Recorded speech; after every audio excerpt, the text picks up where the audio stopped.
நண்பர்களே, 2013-14 முந்தைய அரசின் கடைசி பட்ஜெட் வெளிவந்த போது, டாக்டர் மன்மோகன் சிங் அரசோட கடைசி பட்ஜெட்,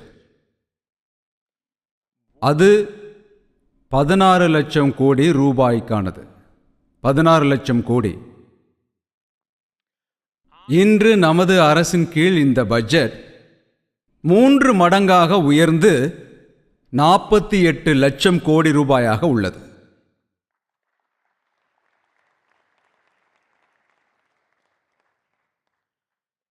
மூலதன செலவு, இது வள முதலீட்டின் மிகவும் உற்பத்தி வாய்ந்த வழிமுறையாக கருதப்படுகின்றது. மேலும் அதை பார்ப்பதற்கு மிகவும் சுவாரஸ்யமாக உள்ளது. 2004 அடல்ஜியின் ஆட்சி முடிவுக்கு வந்தது. 2004 யூபிஏ அரசு தொடங்கிய நேரம் அது. மேலும் யூபிஏ அரசின் முதல் பட்ஜெட்டில் மூலதன செலவு சுமார் 90,000 கோடி ரூபாயாக இருந்தது. 90,000 crores. 10 ஆண்டுகள் ஆட்சியை நடத்திய பிறகு, அதாவது 2014 ஆண்டு, அது யூபிஏ அரசின் 10வது ஆண்டாகும். அதனுடைய மூலதன செலவின பட்ஜெட் ஆனது 2 லட்சம் கோடி ரூபாயாக உயர்த்த முடிந்தது. அதாவது 90,000 முதல் 2 கோடி வரை. மேலும் இன்றைக்கு கேபெக்ஸ் 11 லட்சம் கோடி ரூபாயை தாண்டி உள்ளது.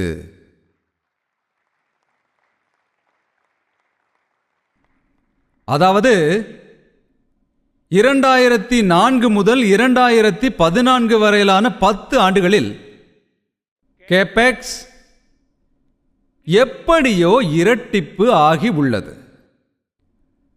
அதே சமயம் நமது ஆட்சியில் கேபெக்ஸ் 5 மடங்குக்கு மேல் அதிகரித்து உள்ளது.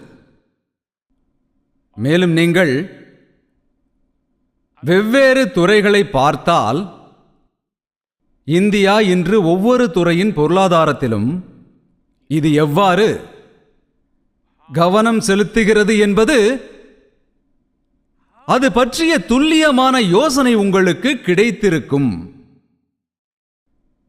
முந்தைய அரசின் 10 ஆண்டுகளுடன் ஒப்பிடுகையில் எங்களுடைய அரசு ரயில்வே பட்ஜெட்டை 8 மடங்கு உயர்த்தி உள்ளது. நெடுஞ்சாலைகளுக்கான பட்ஜெட் 8 மடங்கு உயர்த்தப்பட்டுள்ளது. விவசாய பட்ஜெட் ஆனது 4 மடங்குகளுக்கு மேல் உயர்த்தப்பட்டு உள்ளது. பாதுகாப்பு பட்ஜெட் ஆனது 2 மடங்குகளுக்கு மேல் உயர்த்தப்பட்டு உள்ளது. மேலும் நண்பர்களே, ஒவ்வொரு துறையிலும் பட்ஜெட்டிலும் இந்த சாதனை அதிகரிப்பு, ஒவ்வொரு துறையிலும் வரவு செலவு திட்டத்திலும் இந்த சாதனை அதிகரிப்பு வரி குறைப்புகளுக்கு பிறகு செய்யப்பட்டுள்ளது. 2014 ஆண்டில் ரூபாய் 1 கோடிக்கு மேல் வருமானம் ஈட்டும் MSMEக்கள் அனுமான வரி செலுத்த வேண்டியிருந்தது.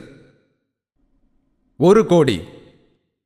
இப்போது ரூபாய் 3 கோடி வரை வருமானம் உள்ள MSMEக்களும் இதன் மூலம் பயனடைய முடியும். 2014 50 கோடி வரை வருமானம் ஈட்டும் MSMEக்கள் 30% வரி செலுத்த வேண்டி இருந்தது. இன்று இந்த விகிதம் 22% ஆகும். 2014 நிறுவனங்கள் 30% கார்ப்பரேட் வரியை செலுத்தின. இன்று 400 கோடி வரை வருமானம் உள்ள நிறுவனங்களின் விகிதமானது 25% ஆகும். நண்பர்களே, இது பட்ஜெட் ஒதுக்கீட்டை அதிகரிப்பது அல்லது வரிகளை குறைப்பது மட்டும் இல்லை, இது நல்ல ஆட்சியை பற்றியதும் கூட.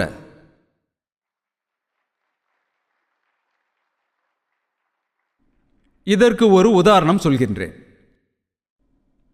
உதாரணமாக, ஒரு நபர் பலவீனமாக இருந்தால், எடை குறைவாக இருப்பவர், ஆனால் சில நோய்களின் காரணமாக அவரது உடலில் வீக்கம் உள்ளது. அவருடைய ஆடையானது முன்பை விட சற்று இறுக்கமாகவே இருக்கின்றது. அதற்காக அவரை ஆரோக்கியமானவர் என்று அழைக்க முடியுமா? அவரை ஃபிட்டானவர் என்று கருதுவோமா? அவர் பார்ப்பதற்கு ஆரோக்கியமாக தோன்றினாலும் அவர் உண்மையில் பலவீனமானவர்தானே. 2014க்கு முன்பிருந்த வரவு செலவு திட்டமும் இதே நிலையில்தான் இருந்தது. அப்போதைய பட்ஜெட்டில் அன்றைய பொருளாதாரம் மிகவும் ஆரோக்கியமாக இருப்பதாக பட்ஜெட்டில் பெரிய அறிவிப்புகள் எல்லாம் வெளியிடப்பட்டன. ஆனால் அன்றைய பட்ஜெட்டில் வெளியிடப்பட்டிருந்த அறிவிப்புகளானது முழுமையாக நடைமுறைப்படுத்தப்படவில்லை என்பதே உண்மை. அவர்களால் உள்கட்டமைப்புக்காக ஒதுக்கப்பட்ட தொகையினை முழுமையாக செலவிட முடியவில்லை. அவர்கள் அதை அறிவிக்கும் போது தலைப்பு செய்திகளை வெளியிட்டனர்.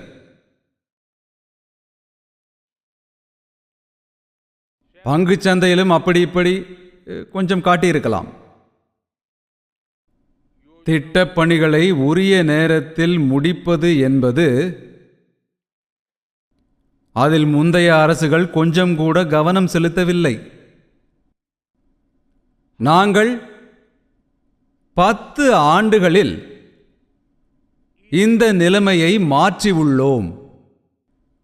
நம்முடைய அரசு இவ்வளவு வேகத்துடனும் திறமையுடனும் உள்கட்டமைப்பை உருவாக்கி வருகின்றது. அதற்கு நீங்கள் அனைவரும் சாட்சிகள். அது முன்னோடி இல்லாதது.